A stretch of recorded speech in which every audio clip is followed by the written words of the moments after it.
Advocating for your client's language access needs, a video for attorneys working with limited English proficient or L.E.P clients.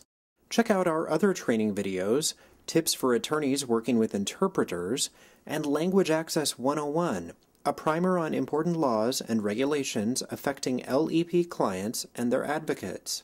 You can just click on the buttons on the screen, or you can find them later at www.wascla.org. This video will introduce you to some important tools for advocating for your L.E.P clients' language access needs. We will focus on three interrelated areas where you have an opportunity to advocate for your L.E.P clients' language access needs. First, we will discuss your client's interactions with your organization and yourself. Second, we will talk about language access issues in your client's case.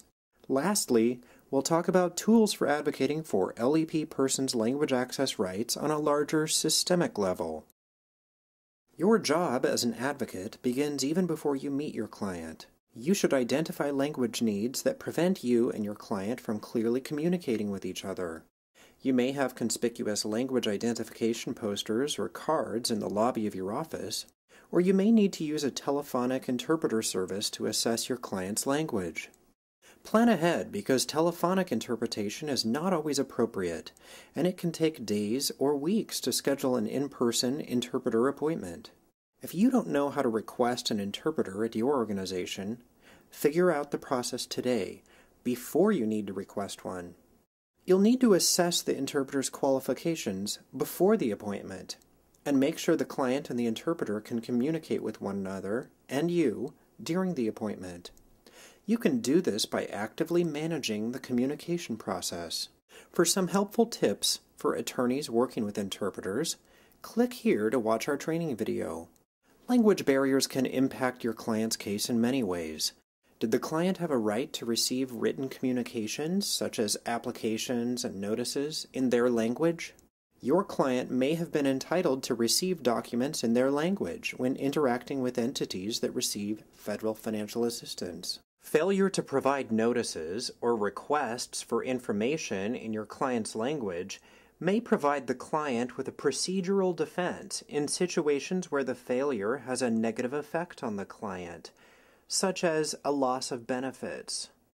Was a qualified interpreter present when your client gave information? If there was an interpreter, who were they? And what are their qualifications? Sometimes family members or individuals involved in the matter are used as ad hoc or untrained interpreters. You will want to consider the possibility of errors and the lack of impartiality. If your client provided information without an interpreter, ask yourself how this may be impacting the case. For example, are there contradictions between earlier reports documented without an interpreter and later accounts provided by your client when an interpreter was provided? If so, you may need to call the supposed contradictions what they are: language barriers.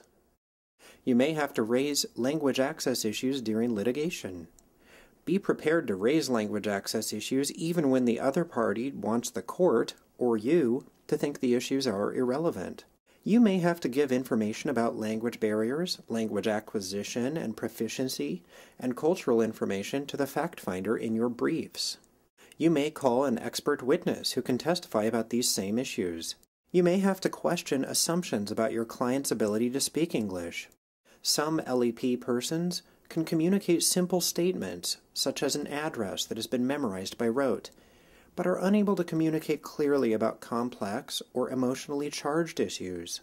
You should research whether the opposing party has a language access policy. You may use violations of an agency's internal policies defensively in litigation. It's up to you to inform the court or hearing officer about your client's language needs. You may have to explain the laws that require interpreters. Know how to request interpreters. The process may be different in each jurisdiction. Be prepared to request an interpreter well in advance.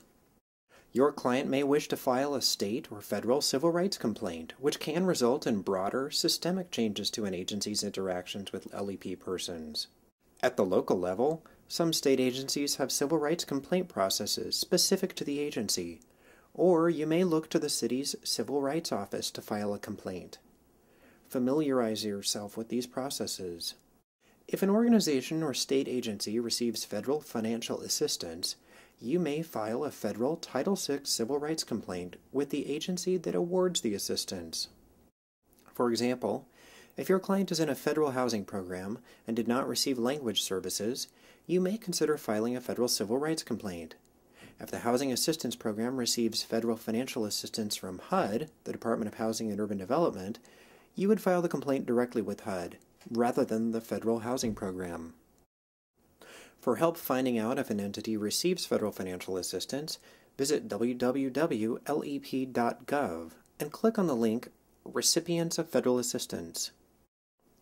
For help in filing a federal civil rights complaint, visit www.lep.gov. The link to File a Complaint with DOJ may be informative, or you may want to research the appropriate complaint process for the specific agency that you believe is awarding the federal financial assistance.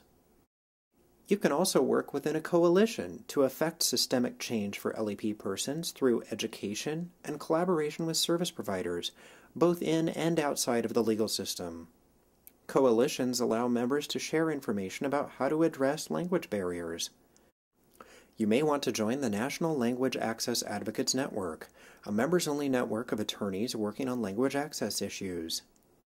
In Washington State, you may also join the Washington State Coalition for Language Access, or WASCLA, to collaborate with providers, interpreters, translators, educators, and advocates.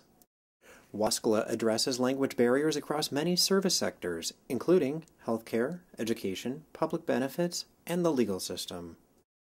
Civil legal aid attorneys in Washington State can also find language access resources on the Advocates Resource Center, or ARC. We hope this video introduced you to some important tools so you can advocate for your L.E.P. clients' language access needs, be more aware of language barriers and the impact they have on your client's case, and join a coalition of language access advocates to magnify your positive impact for all L.E.P. persons' ability to access services in a language they understand. Thanks for listening. Please give us feedback by taking a very brief online survey at the link shown on the screen and also below in the description of this video.